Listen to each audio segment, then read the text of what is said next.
Assalamualaikum warahmatullahi wabarakatuh. Perkenalkan, nama saya Muhammad Alif Ramadan dengan NRP 212111028 dari Desain Komunikasi Visual. Di sini saya akan mempresentasikan peta konsep saya, lalu analisis tentang poster, analisis tentang film, dan yang terakhir peninggalan sejarah, yaitu analisis tentang Candi Jago. Mari kita mulai. Pertama, di sini saya sudah membuka materi peta konsep. Saya akan menjelaskan dengan semiotika. Oke, apa sih pengertian semiotika ini? Kalau dari saya sendiri, semiotika itu adalah pembelajaran atau metode untuk mengkaji tanda-tanda, di mana kita mempelajari icon, indeks, simbol, dan lain-lain. Di sini juga ada pengertian dari ahli. Yang pertama dari Charles Sanders Peirce, yaitu metode untuk mengkaji tanda. Jadi, tanda ini digunakan untuk membantu manusia.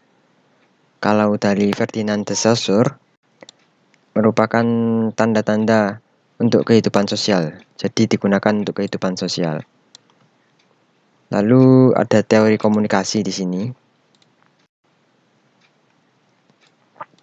Yang pertama, teori menurut para ahli ya. Penjelasannya dari Borman adalah merupakan perkataan, analisis, dan juga sistematik. Yang kedua dari Little John adalah pemikiran kolektif lalu teori. Dan juga dari Kargan and Shield adalah theoretical, hubungan, keterangan penjelasan, dan juga perkiraan. Lalu juga ada jenis-jenisnya, yaitu komunikasi Laswell, who, untuk siapa, and says what, untuk apa, in which channel, untuk ke siapa, medianya, to whom, untuk siapa saja, and with what effect, efeknya untuk apa. Yang kedua ada komunikasi behaviorisme. Ya, ini merupakan perilaku atau tindakan juga rangsangan. Yang ketiga ada komunikasi humanisme yang merupakan pengawasan dan juga tanggung jawab. Keempat ada teori informatif, yaitu komunikasi, transmisi pesan, dan juga sinyal. Dan yang kelima ada teori use and gravitations, penggunaan dan kepuasan. Sebenarnya masih ada banyak, tapi saya sebutkan beberapa saja. Selanjutnya macam-macam tanda. Ini yang sudah dikategorikan. Yang pertama ada quality signs atau menurut kualitas. Jadi kualitas suatu tanda lalu mempunyai kata-kata atau menyertai kata-kata.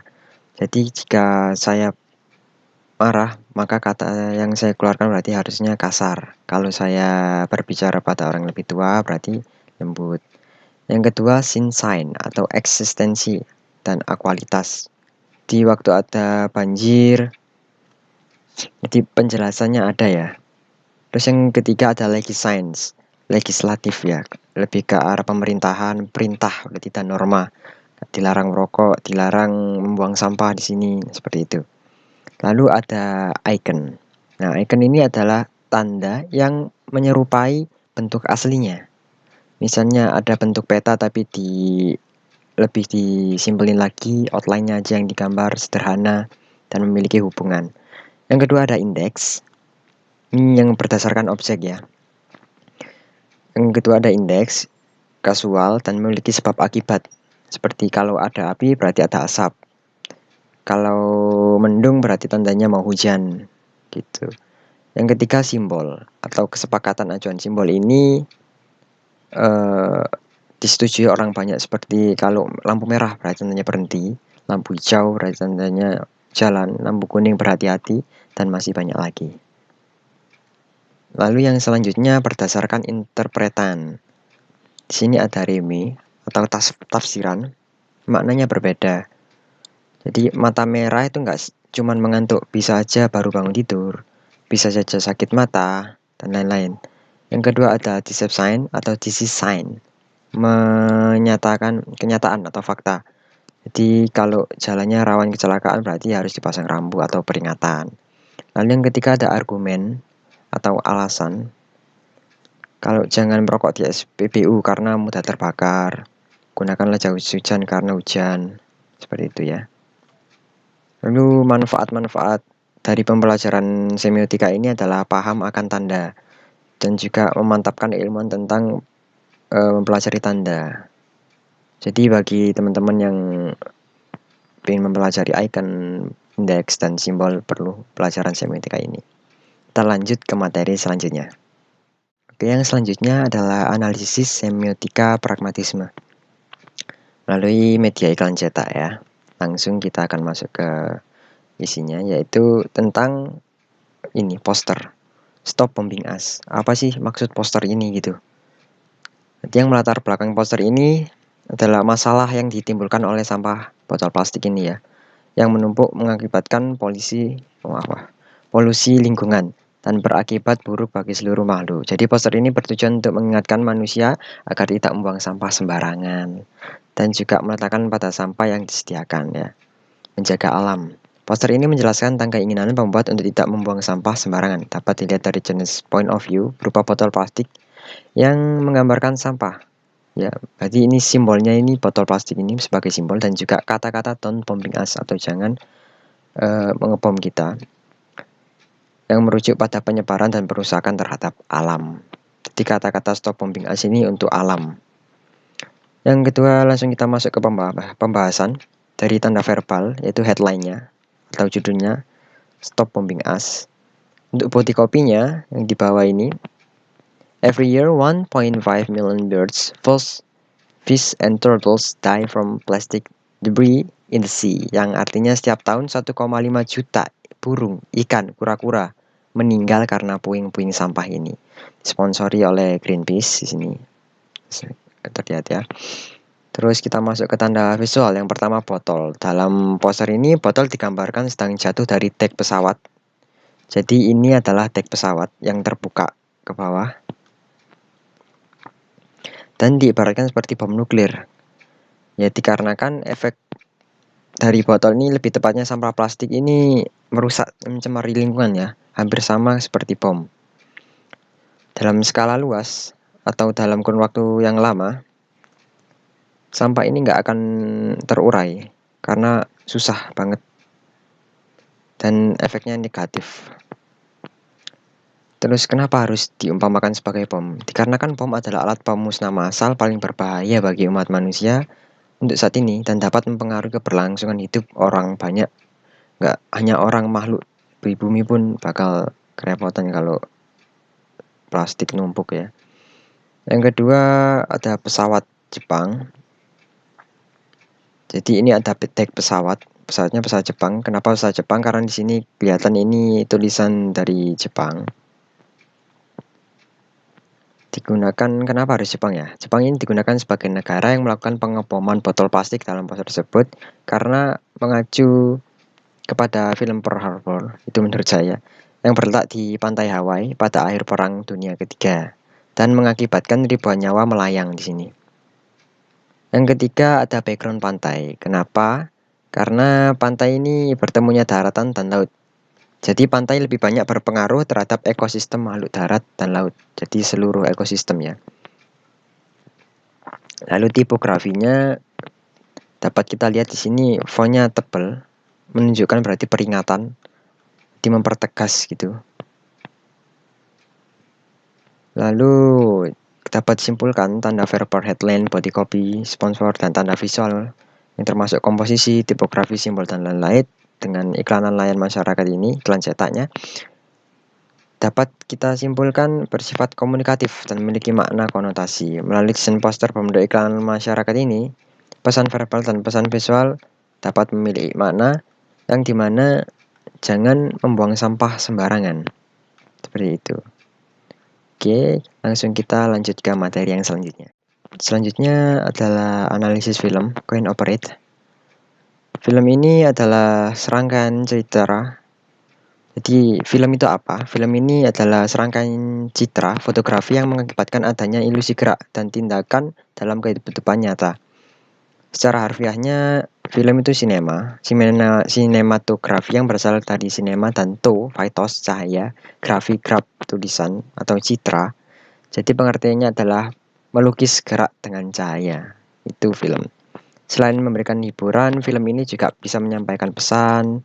Habis itu dapat untuk marketing, terus juga termasuk dalam aktivitas berkomunikasi. Lalu di sini saya akan membahas tentang film berjudul Coin Operated. Di film ini karya dari Nicholas Arioli, terus mendapat 4 penghargaan, salah satunya Rhode Island Film Festival dan Grand Prize Best Animated Short Film. Film ini cetusan rumah produksi Nimble Collective yang diproduksi pada tahun 2017. Jadi sinopsisnya dapat dibaca di sini. Anak laki-laki yang menemani ibunya untuk berbelanja, lalu ia menemukan mainan transportasi seperti roket. Karena ia sangat menyukai hal yang berhubungan dengan antariksa atau luar angkasa, hingga ia pun kepada ibunya untuk memasukkan koin agar ia bisa menikmati transportasi tersebut. Ia menaiki spaceship tersebut sambil menerka-nerka, seakan-akan dia akan terbang ke luar angkasa, tapi nyatanya tidak. Jadi dia mengumpulkan koin-koinnya, lalu koinnya terkumpul banyak, anak lelaki itu sudah tua renta, lalu menghabiskan semua koinnya untuk menaiki mainan ini, dan lalu terbang ke luar angkasa. Seperti itu. Jadi pembahasannya di sini saya akan menggunakan teori Charles Sanders Peirce, yang dimana lebih merujuk kepada realistis ya. Koin dan roket dapat dilihat di animasi ini menggunakan judul Coin Operet atau operasi koin, yang dimana koin ini merupakan simbol dari perjuangan atau hasil yang dikumpulkan dari anak itu menjual lemon ya. Lalu ada mainan berbentuk roket sebagai tujuan atau keinginannya, pergi ke bulan. Jika kedua simbol ini digabung, lalu menghasilkan makna, yaitu anak yang selalu berusaha untuk mencapai tujuannya. Lalu scene time lapse dari muda kedua. Di sini memperlihatkan sang anak dengan cepat berubah menjadi tua. Di sini si anak tidak benar-benar tua. Cuman itu hanya menurut saya itu cuman ilusi aja. Karena diperkuat oleh umur anak tersebut yang kisaran seperti balita ya, anaknya kecil, yang dimana umur tersebut anak dapat memiliki imajinasi, jadi itu hanya sekedar imajinasinya saja. Yang ketiga, icon Planet Lemon. Jika kita memperhatikan tempat berjualan itu, ada tempat dia berjualan, terus ada icon lemon yang memiliki cincin, yang dapat saya asumsikan sebagai bentuk planet ya, karena si anak ini suka dengan antariksa, jadi langsung dapat terbayang oleh saya. Oke, langsung ke materi yang selanjutnya. Oke, ini materi selanjutnya adalah analisis tentang peninggalan sejarah, yaitu Candi Jago. Yang pertama, Candi Jago ini di daerah Tumpang, di Malang ya, Jawa Timur. Jadi menurut kitab Negara Kertagama, Pupuh, dan Paraton, nama Candi Jago sebenarnya itu adalah Jajago, yang berasal dari masa Kerajaan Singosari pada abad ke-13. Jajago ini artinya adalah keagungan, merupakan istilah yang digunakan untuk menyebut tempat yang suci. Nextnya, berdirinya candi ini di latar belakang untuk menghormati Raja keempat Singosari, yaitu Sri Jaya Wisnuwardana, yang lahir pada tahun 1248 sampai 1268 Masehi oleh anaknya yaitu Raja Kertanagara. Kemudian dalam Pupuh 41 Gatra keempat, Negara Kertagama tertulis bahwa Raja Wisnuwardana menganut agama Siwa atau agama Buddha. Ini aliran keagamaan campuran antara Hindu-Buddha. Di agamanya dicampur. Lalu menurut kitab Negara Kertagama dan Paraton, Candi Jago dibangun selama 12 tahun. Ya, ini dimulai pada 1268 Masehi sampai 1280 Masehi. Kemudian di tahun 1343 atau di masa pemerintahan Majapahit, candi ini direnovasi lagi saat pemerintahannya dipegang oleh Mataram kuno, oleh Raja Aditya Warman, yang juga masih memiliki hubungan darah dengan Raja Hayam Wuruk dari kerajaan Majapahit itu. Untuk peninggalannya ada relief atau ukiran. Ini termasuk relief fabel yang dimana menggambarkan tang hewan yang terdiri dari beberapa panel ya. Letaknya di arah barat daya. Di relief ini terlihat laki-laki yang duduk sedang memegang dan memukul seekor kera dengan sepotong kayu. Jadi ada ceritanya di balik ini. Setelah itu ada banyak sebenarnya. Hanya saya ambil satu contoh saja. Nah, itu fungsi dari Candi Jago ini apa sih? Candi Jago ini merupakan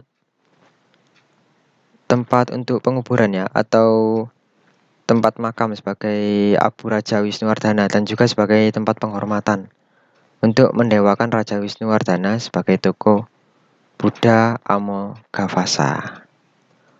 Mungkin sampai sini saja presentasi yang bisa saya sampaikan.